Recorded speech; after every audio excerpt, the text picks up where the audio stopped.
And thanks to At Home for joining us this hour.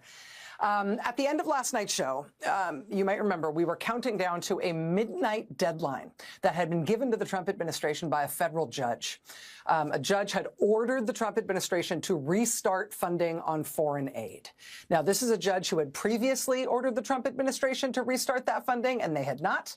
He had then brought Trump administration lawyers back into his courtroom this week and said, it doesn't seem like you're complying with my earlier order. Can you tell me what steps are being taken to comply with my order? The Trump administration lawyer then responded by basically going, hamana. The judge at that point, we got the transcript, actually. The judge at that point said, quote, "Hey, I guess I'm not sure why I can't get a straight answer from you on this." Hey. After that just humiliation of the Trump administration's lawyer unable to explain why the Trump administration was defying this lawful order, that judge issued what's called a motion to enforce. And he set this midnight deadline from midnight last night by which the Trump administration had to do what he said, had to restart that aid funding. So that's what we were talking about last night at the top of the show. And then just as we were going off the air at the end of the show last night, the Trump administration ran to the U.S. Supreme Court. And just before we went off the air, just before the end of last night's show, the Trump administration obtained an order from the Supreme Court saving them from that midnight deadline. Right? So they're less than 3 hours away from that deadline, and the Supreme Court at the very last second steps in and says, no, Trump administration, you don't have to release that funding by midnight after all. And we want briefing on this by noon on Friday.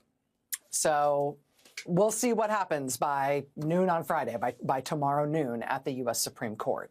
But because of the Supreme Court's intervention, that USAID funding did not start flowing last night at midnight. And this confrontation and this series of events raises like a whole Niagara Falls of issues and consequences. I mean, first of all, and most importantly, it's the substance of it, right? I mean, what's that funding for? Well, among other things, it's for the magnificently successful, world-renowned U.S. AIDS treatment programs that have been interrupted. That puts tens of millions of lives at risk. With that funding not flowing, those programs aren't restarting. The new work that is not being done because that funding hasn't restarted includes little things like, I don't know, work on the previously unknown brand new hemorrhagic fever that has just broken out in Congo. It killed 3 little kids in Congo over the course of 3 days, and then immediately within like 10 more days, the death toll was 53. And now it's in at least 2 different locations in Congo, and they don't know what it is or how it spreads. It is a disease they have never seen before. It does seem to have an alarmingly high death rate, something like a 12% death rate, which for a hemorrhagic fever and an infectious disease is a massive death rate. And even scarier than that, those it kills, it seems to kill within 48 hours. Right? This is bad. An outbreak spreading fast of a previously undiscovered, unknown hemorrhagic fever that is already killing humans by the dozens. That's the kind of thing that United States global health programs would be all over, usually, to identify this thing, to contain it, to treat people and keep them alive, to stop this thing from spreading, among other things, to make sure that it does not come here to the United States. But we're not doing the foreign aid funding anymore. Stopping USAID means stopping efforts to combat things like that. It also means, stopping America's traditional and leading and totally irreplaceable work to help and contain the damage when not just hemorrhagic fevers break out, like Ebola in Uganda and Marburg in Tanzania, both of which are happening right now, but also to stop things like tuberculosis and malaria. Domestically, here in this country, this confrontation, this drama with the Supreme Court getting involved means that we are about to have the U.S. Supreme Court meaningfully weigh in on this sledgehammer that Trump and his top campaign donor have taken to the U.S. government thus far, with no seeming regard for either the law or the Constitution. So we will see, probably for the first time, how the Supreme Court is oriented toward this radical change that has happened over the last 5.5 weeks in our country. And honestly, this is also important because of the way this came up. That midnight deadline we were looking at last night was set so firmly and so urgently by the federal judge who was hearing this case because he had to do it by motion to enforce. He had to do a motion to enforce because Trump really was ignoring that court's previous orders, right? And so when we look to see how the Supreme Court handles this tomorrow at noon, we're going to be looking to see how the Supreme Court handles that very scary issue, how this Supreme Court is going to treat the prospect of this president, this administration, potentially ignoring the courts. They have been joking about this and making, macho-sounding bluffs about this for a long time now, particularly from the Vice President, J.D. Vance. How is the Supreme Court going to deal with it now that it's real? Do they try to give him what he wants from the courts so that Trump doesn't break that glass, doesn't, smash through the brightest bright line that we have and effectively end the republic? They appease him because he's so scary, we better not make him defy a court order. We better make sure all court orders go his way. Or do they make clear to him that his powers as president actually don't allow him to defy the courts? To tell him that he's not always going to get what he wants from the courts. And when the courts tell him something he doesn't like, he has to obey the courts anyway. Do they tell him that if he does try to defy the courts, he is effectively declaring war on the United States of America? We'll see. We don't know how the U.S. Supreme Court is going to handle this. And we don't know how directly they're going to get at this key issue, but this case moves to them tomorrow at noon Eastern time. So eyes wide open on that and take it with all the seriousness it deserves. We've got the top Senate Democrat on the Judiciary Committee here tonight to talk about what happened yesterday in the Senate when Trump nominees for senior Justice Department positions told him and other members of the Judiciary Committee that they weren't sure that Trump should always obey court rulings. That happened in the Senate yesterday. The leading Democrat on the Senate Judiciary Committee is going to be here talking with us about it in just a moment, ahead of tomorrow's Supreme Court actions on this case. It's a very chilling subject. It's one I take very seriously. It is absolutely the endgame discussion for us as a republic. It is as serious as it gets. Meanwhile, this is what it looked like in Washington, D.C. today as workers from that agency, from USAID, were each given a grand total of 15 minutes by the Trump administration to come into USAID headquarters and retrieve their belongings from their offices. While they were doing that, people showed up in big numbers to support them and clap for them and to say thank you.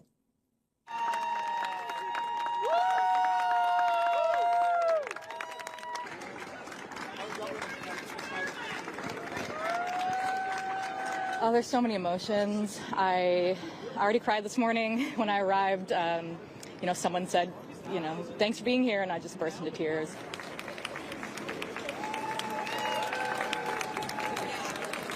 Thank you. We're here. We thank you. This is not happening in the dark. That was Washington, D.C. today as people showed up to support and thank USAID workers who the Trump administration is trying to fire as they try to shut down that agency, even though they pretty clearly are just legally not allowed to do that. People turning out to protest, but also support the people who are at the sharp end of this stick.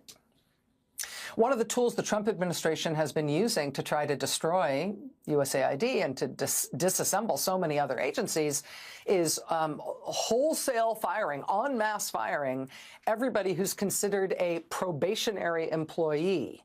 And you've heard that term over this last couple of weeks when they have been using this as the basis for firing people. Being a probationary employee, it usually means you're in your first year or two on the job. it can also mean that you've transferred into a new job or you've been promoted within the last year or two. Probationary makes it sound like you've been in trouble, right? And you're like, you're on probation, we're watching you because you did something wrong. It's not that at all. It is a meaningless category in terms of the importance of the work that's being done by that employee, their skill level, their performance, their value to the government and to their agency. But nevertheless, the Trump administration has ordered mass firings of people based purely on that classification just because they thought it would be easy to get away with that, legally speaking. Turns out, not so fast. Tonight, a federal judge on the West Coast, a federal judge in California, has just ruled that the Trump administration's instructions to agencies about indiscriminately firing all these people, thousands and thousands of probationary employees thus far. A judge just ruled tonight that the instruction from the Trump administration to all the agencies about firing these people is, quote, illegal and, quote, should be stopped, rescinded. Federal Judge William Alsup said from the bench in his ruling tonight, quote, the Office of Personnel Management does not have any authority whatsoever under any statute in the history of the universe to hire and fire employees within another agency. He said, quote, it can hire its own employees, yes, can fire them, but it cannot order or direct some other agency to do so. Judge Alsup further ordered tonight from the bench that the rescinding of the Trump administration directive to fire probationary employees, he ordered that the rescinding of that directive should be conveyed tonight to the Pentagon, to the U.S. Defense Department. And I think that's because tomorrow is the day on which the Pentagon was otherwise expected to march more than 5,000 fired employees out the door. Well, again, the judge said the Defense Department needs to be informed of my ruling tonight, not tomorrow, tonight. So whether or not they still try to fire those 5,000 plus employees tomorrow at Defense Department, it may not happen because of this judge's order. We shall see. We don't think that this order from this judge tonight means that all the other probationary employees who have already been fired are going to be reinstated. We don't think that's the implication of this ruling, but we're going to have to wait to see his written order in this case, which we expect tomorrow. Again, he ruled from the bench tonight. He ordered that his ruling from the bench be conveyed to the Pentagon, but we expect his written ruling tomorrow. Today, NOAA, the National Oceanic and Atmospheric Administration, which, among other things, gives us, you know, the weather forecast, they sent out notices today that they are indiscriminately firing hundreds of employees from that agency. Trump administration also today announced plans to close hundreds of help centers, places people can go to get free help and advice on their taxes. Oh, good. These are the so-called taxpayer assistance centers. They're going to close 110 of those all around the country. Yeah, can't possibly have taxpayer assistance. That announcement comes as the IRS was told to fire more than 6,000 people this past week, just as tax filing season is getting underway. We're also going to be talking tonight with a reporter on VA issues tonight. Trump has just fired more than 2,000 people from the VA, from the agency that serves our nation's veterans, including people who work to support the Veterans Crisis Line. Yeah, there's a lot of fraud, waste, and abuse there, huh? Got to cut that. Trump also cut funding for veterans' cancer care. Seriously? And for veterans' cemeteries. Seriously. Before good journalism about those cuts and a resulting huge outcry yesterday forced them to reinstate some of those things, but they did try to cut them. We'll have more on that coming up tonight. But these cuts that I'm talking about, the impact of these cuts that I'm talking about, the legal fight over these cuts, but also the pushback against these cuts and what they're doing, it's not at all a Washington story by now. It really is by now everywhere. One of the places where we've already seen impacts from those federal cuts is right here at the Detroit VA. On a day that would have been his one-year work anniversary at the Detroit VA. When I first got that email, I was shocked, quite frankly shocked. Elliot Spray is instead unemployed. The 10-point veteran, one of the thousands of federal employees terminated in the last few weeks as the Trump administration and the Department of Government Efficiency work to slash what they say is government waste. A rally in Livonia Tuesday bringing out dozens of seniors concerned about Social Security and Medicare. I'm terrified. My life would change drastically without Social Security, and that's our money. We put that in. Nobody gave us that money. We loaned it to the government.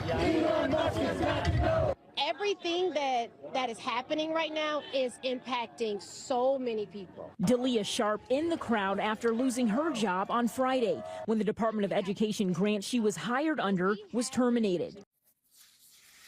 Department of Education cuts, the potential elimination of the Department of Education is one of sort of two categories of actions the Trump administration and Republicans in Washington are taking that have potentially catastrophic effects, not just on the people who are served by those agencies or the people who work there, but also on the states. If the federal education department disappears, which NBC News reports is their plan to just eliminate that department and everything it does, if they kill the federal education department, and if they go ahead with these massive Medicaid cuts that are slated in the budget that Republicans have just started to pass in Washington, both of those things are going to just be nuclear bombs on the state budgets of just about every state in the country. Those folks in Michigan on Tuesday, including the woman who's just lost her job because of Department of Education cuts, they were protesting, among other things, what Trump is doing to Social Security. They protested outside the Social Security Administration building. Reporters this week, including Dave Dayen at the American Prospect, have warned that Trump's cuts at the Social Security Administration might be fully 50% of the workforce at Social Security. Meanwhile, the expected cuts to Medicaid, which again would be devastating not just to the people who work to administer that, would be devastating to the tens of millions of people who get Medicaid in this country. It'd be devastating to state budgets in every state in this country. The expected cuts to Medicaid specifically led to this protest yesterday in Wisconsin. Many of those who gathered on Wednesday, it just goes on and on, came with stories. I have a 23-year-old son who has developmental disabilities. He has been on Medicaid since he was a toddler. And photos. I think people need to see that there are real people being impacted. Telling how Medicaid has affected their lives. They may have not been able to receive those therapies without it. They believe the budget plan approved by the House of Representatives on Tuesday means cuts to Medicaid. Medicaid is an essential program for these folks, and we cannot let it be cut. We need to listen to the people. The Wisconsin Department of Health and Human Services reported 1.47 million Wisconsinites were enrolled in Medicaid in 2023. Heartbreaking to see how many people are going to be affected. Senator Johnson did not appear in person, but said in a statement the rally has, quote, no basis in truth or fact. Senator Ron Johnson of Wisconsin never misses an opportunity to share how much he respects his constituents. Has no basis in truth or fact. Yeah, these dummies with their disabled children rallying at his office. He doesn't see the need to respond. They don't know anything. You might have seen the headline in the Washington Post yesterday about how the, quote, resistance is beginning to, quote, wake in earnest. Post highlighted, among other things, the fact that Senator Bernie Sanders just held a couple of town hall events in two red states, in Iowa, where he went to Iowa City, and in Nebraska, where he held an event in Omaha. You can see from some of the local news coverage and the footage we've been able to get that these events were sort of stuffed to the gills and beyond. In Omaha, the organizers of that town hall event with Senator Sanders said they had an inkling that the response was going to be pretty big, so they arranged for a really big venue for his event. They planned for 1,000 people to show up. They got a venue that seated 1,000 people. On the night of the event, though, the actual turnout was between 3,500 and 4,000 people. In Nebraska, in February, to go to a meeting with Bernie Sanders. In Iowa City, his talk there was at noontime. The Des Moines Register reports that thousands of people turned up in Iowa City. They started lining up at 7:30 a.m. for an event that wouldn't start until noon. Des Moines Register reports that lines to get in stretched multiple city blocks, and they had to set up a whole separate overflow event in Iowa in February to go to a noontime meeting with Bernie Sanders. And this is not just a Bernie Sanders phenomenon. This, for example, was the no special occasion regular organizing meeting last night for the Indivisible chapter in Collingswood, New Jersey. They, again, had guessed that there might be an unusually large amount of interest given everything that's going on, so they booked a hall that could hold a huge number of people for just a regular organizing meeting on a Wednesday night. They booked a hall that could hold 450 people, but they filled that 450-seat room, and then another 200 people showed up and could not get in, and they decided they would just meet in the parking lot instead. You might have also seen recent headlines just over the past few days about how Republican members of Congress are being advised now to please stop holding town halls with their constituents because they aren't enjoying the national and local news coverage that those things are engendering. Look at this out of Midlothian, Virginia. This gives you some sense of why Republicans might not want to be anywhere near their constituents right now, not when this is what it's like for them, even in Republican congressional districts. The event Whitman's office held today was called Mobile Office Hours. Congressman Whitman wasn't in attendance, nor was he ever scheduled to be. However, that didn't stop his constituents from giving his staff an earful. From angry chants. Don't patronize us with your nonsense. Shame, shame, shame. To passionate pleas. We want to know. We want to know. And even tears. Who is representing me in Congress? Constituents from across the 1st Congressional District filed into a Midlothian American Legion post on Wednesday. That's where Republican Congressman Rob Whitman's office was holding what his team calls mobile office hours. He needs to answer to his constituents and stop hiding. His constituents saying they're concerned about the GOP budget resolution, which Whitman voted for on Tuesday, that some, including the mother of a child with lung disease, believe could lead to massive cuts to Medicaid. You take away Medicaid funds, you are saying that's okay for this child to die. Plus cuts to other key social services like SNAP benefits. And Rob Whitman voted last night to cut that by 23%. Constituents also upset with President Donald Trump's firing of thousands of federal workers, like Chesterfield resident Ebony Turner. She says she was fired from the IRS last week. The termination was not based on my performance nor conduct. My agency's leadership will attest to that. Whitman's office turned down our interview request to address his constituents' concerns, but in a statement, the congressman said while he believes, quote, enhancing government efficiency is important, he believes that goal should be, quote, pursued with greater compassion. On potential cuts to social services, Whitman repeatedly didn't address our specific questions. The congressman repeatedly did not address our specific questions, nor did he show up in person to face that from his constituents in his Republican district last night. That report from WAVY in Virginia from last night. One of the things that does keep cropping up at these town halls and also at protests that we're seeing all over the country is just rage and expressions of disgust at the president putting his top campaign donor in charge of destroying the government. That has also led increasingly to protests that specifically target that campaign donor, Elon Musk, like this one a few days ago in Cherry Hill, New Jersey, on the street outside the Tesla dealer in that town. Pretty considerable turnout outside that Tesla dealership in Cherry Hill. There was another protest targeting Elon Musk specifically at the SpaceX and Starlink offices in Redmond, Washington. This was yesterday. They seem to have had a pretty good turnout there up in Redmond, Washington. It'll also be interesting to see what kind of turnout there is this Saturday, March 1st, in Hawthorne, California, which is right near LAX, right near the airport in LA. They're telling people to dress up like Elon Musk for the protest at that SpaceX headquarters building on Saturday. So if nothing else, it should be funny. They specifically went out of their way to say if you do dress up like Mr. Musk for the protest, please do not choose to express your opinion of him by dressing up as a Nazi. They do not want anybody there in Nazi Elon Musk outfits. Thank you. Thank you. Please, no. That protest at SpaceX Global Headquarters in LA, again, expected Saturday. As the concerns and objections to Elon Musk now are starting to extend not just to what he's doing to the rest of the government, but what he's doing for himself as he's taking apart the government.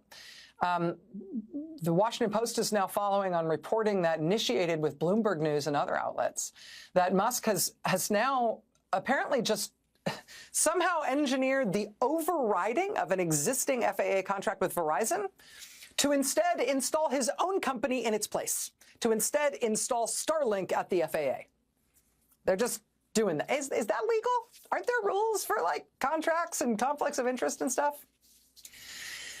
As we get to that part of the definition of oligarchy already right away, one of the more unnerving things that Mr. Musk has developed an interest in recent days appears to be the American judicial system.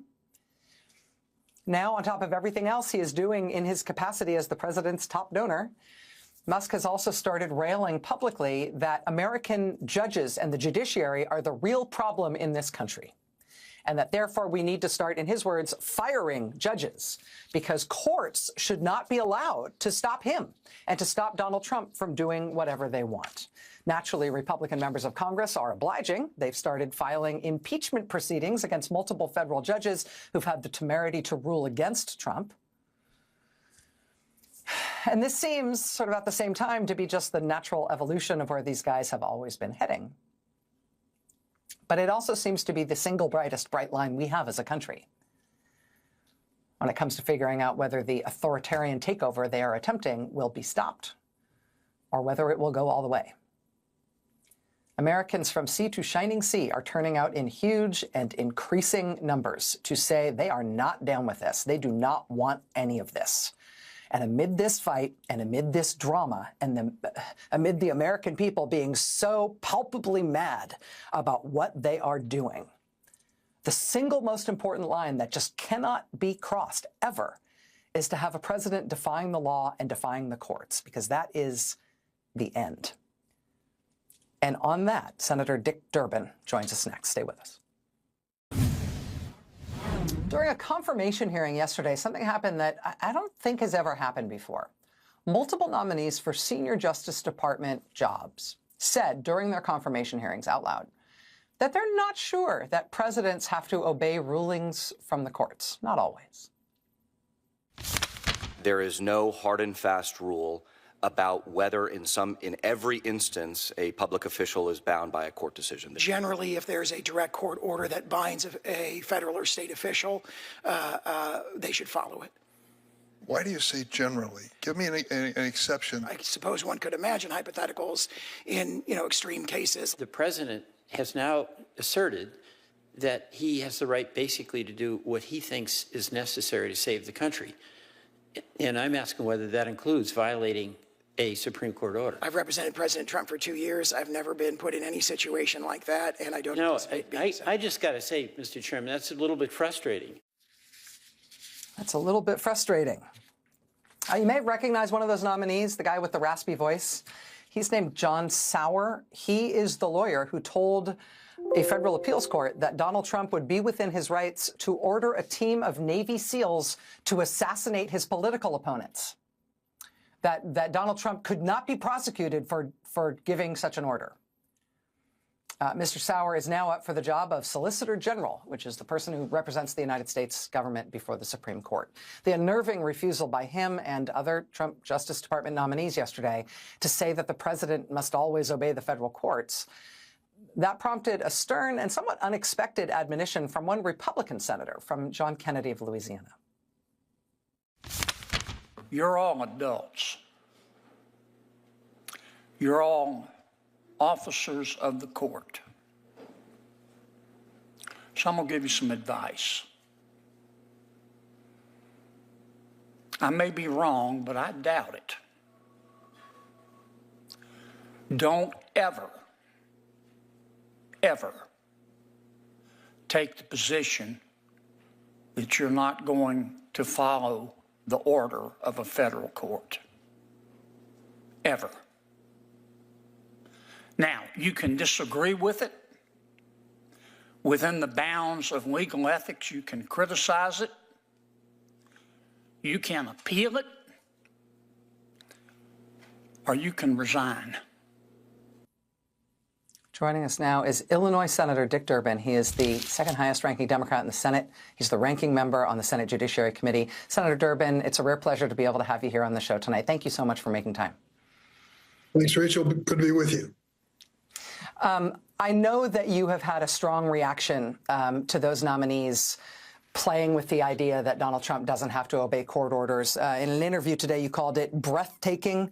You said it raises serious existential constitutional questions. We've got to step back and have an honest discussion about this. Why do you feel so strongly about that? What can you explain to our viewers about the seriousness of this issue that you've now come across in these confirmation hearings? Rachel, you and I have heard many people use the phrase constitutional crisis and try to define exactly when it reaches the point, a breaking point with our Constitution. And it seems to me that the final question is the one I raised with these witnesses. If you're given a court order that says to this president, or any president for that matter, that there are certain actions that they cannot take or should not take or have to take, are you going to follow that order? And it turned out to be a debating topic. I thought the answer was a clear yes, and let's move on. But they wanted to debate it. You heard one of them qualified say, well, generally, yes. And we had these equivocal answers. The most definitive answer came from John Kennedy, as you noted, a Republican of Louisiana, who made it clear what I think the law is. You may hate the order of the court, but you either follow it or resign, period. I can't think of an exception to that. They tried to use an illustration, Korematsu, Dred Scott, those terrible decisions. One of the Republican senators used as an illustration of a court order that you could morally rationalize opposing. But the bottom line is you cannot take a subjective test on this issue. If you did, you'd have someone who might be a racist who says Brown versus Board of Education, integrating our schools. I don't believe in that. That's morally reprehensible to me, and I will not enforce that order in my administration of education. So you see, that's a slippery slope. So I think we've raised a threshold question for the Department of Justice appointments by this administration, and we'd better debate it out because it gets to the heart of our democracy. It does get to the heart of our democracy. It is the closest thing that we have to an existential question, I think, in terms of our republic. To see the wholesale destruction of the federal government, which I think they're trying to do, to see them appearing to ignore laws when it comes to doing what they're trying to do to the U.S. government is a bad thing, as far as I'm concerned. Disobeying the law seems to be bad. But the prospect that when a court corrects that, when a court declares it to be illegal and orders them to change course, that they will not do it. We are just in a territory that's like where the roadrunner runs off the end of the cliff and then there's nothing there and it just drops. I have to ask you, because I think you do very clearly see the seriousness of this, what sort of contingency plans elected Democrats have for further sounding the alarm and for trying to correct course and pull that roadrunner back onto the cliff if they go as far as they're signaling they might? Well, I can tell you, I think this is going to be a standard inquiry of all those appointed to serve in the administration, particularly in the Department of Justice. As I said, I was a little bit surprised, not totally, because we've seen some rather amazing things done by this administration so far, but I was surprised by the answers yesterday. We cannot take for granted that any of these nominees from the Trump administration will follow the basic tenets of our constitutional law. We have to ask the question. And if the answer comes back no, as it did yesterday, or at least qualified as it did yesterday, it is right for us to continue to press the case. As the minority, it's a frustration that we don't have controlling votes on the question. But I am hopeful, and I hope John Kennedy is an illustration, that there will come a moment when Republican senators will come out of hiding and speak up clearly on something as basic as this principle of constitutional law. Because if we abandon this, I'm afraid we've abandoned our democracy. Senator Dick Durbin.